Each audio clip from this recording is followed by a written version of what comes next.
So, what if I told you that during one of the worst global crises in a century, the typical American family actually got richer? And I mean, a lot richer. It sounds completely backwards, right? But that's the incredible story buried deep inside the Federal Reserve's massive survey of consumer finances. And trust me, it is not at all what you'd expect. I want you to think back to early 2020 for a second. Just remember that feeling of complete and utter uncertainty. Businesses were shutting their doors, jobs were vanishing left and right. If someone asked you back then to guess what that chaos did to the average family's finances, you'd probably paint a pretty grim picture. But what if that entire picture was wrong? Because, you see, the actual data that came out covering 2019 to 2022, well, it tells a story that takes a really shocking turn. Okay, so this first number, this seems to make sense. After you adjust for all that crazy inflation, the income for the typical family, the one right smack in the middle, it went up by a modest 3%. Yeah, that feels about right, given everything that was going on. But just hold on. Because this is the stunner: 37%. During that exact same chaotic 3-year period, the net worth of that median American family didn't just grow a little bit, it absolutely exploded. We're not talking about a small bump here. This was a truly historic surge in wealth.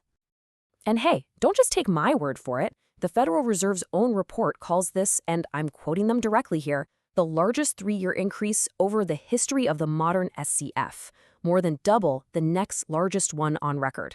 I mean, wow, it's completely unprecedented. So this leaves us with this massive paradox, right?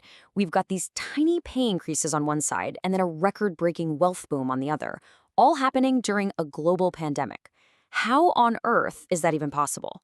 Well, let's break it down. To really get this, we need to look under the hood at what was really driving this wealth engine.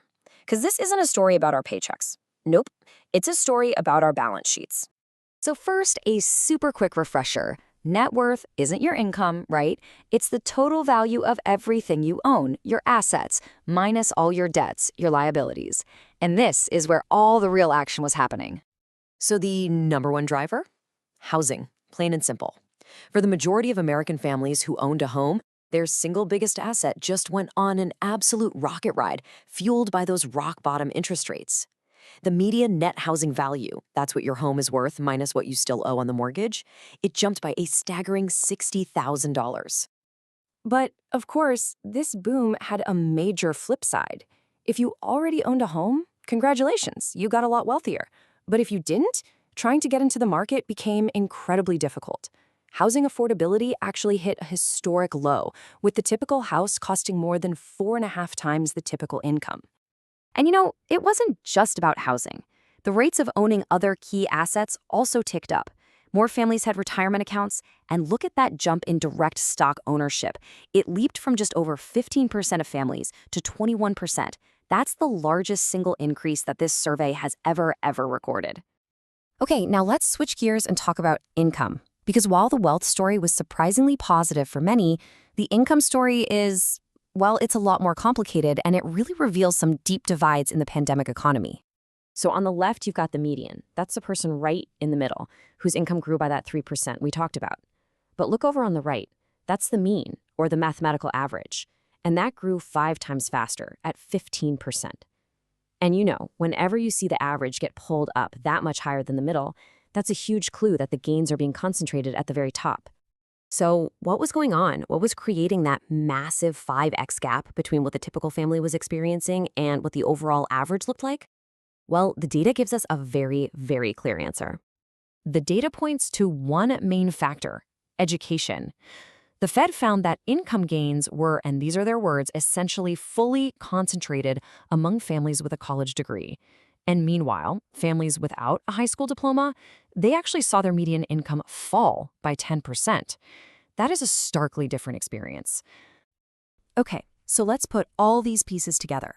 We've got this massive asset boom, a pretty unequal income story, and there's one final, very counterintuitive twist to all of this. Believe it or not, families actually got better at handling their debt. It's true. Thanks to things like government stimulus payments and all those debt forbearance programs, the share of income the typical family spent on debt payments fell to just 13.4%. And that is the lowest level this survey has ever recorded. So there it is. That's the three-act story of our pandemic finances. First, a truly shocking surge in wealth, especially for homeowners. Second, an income story of modest gains for most, but huge gains for a select few. And third, a surprising drop in the burden of debt. So, what's the big takeaway here? The pandemic era triggered a massive wealth boom, unlike anything we've ever seen before. But the entry ticket to that boom was, for the most part, already owning assets, especially a home, before the crisis even began. And this leaves us with a really important question. The numbers, they show that, on paper at least, American families came out of the pandemic wealthier than ever.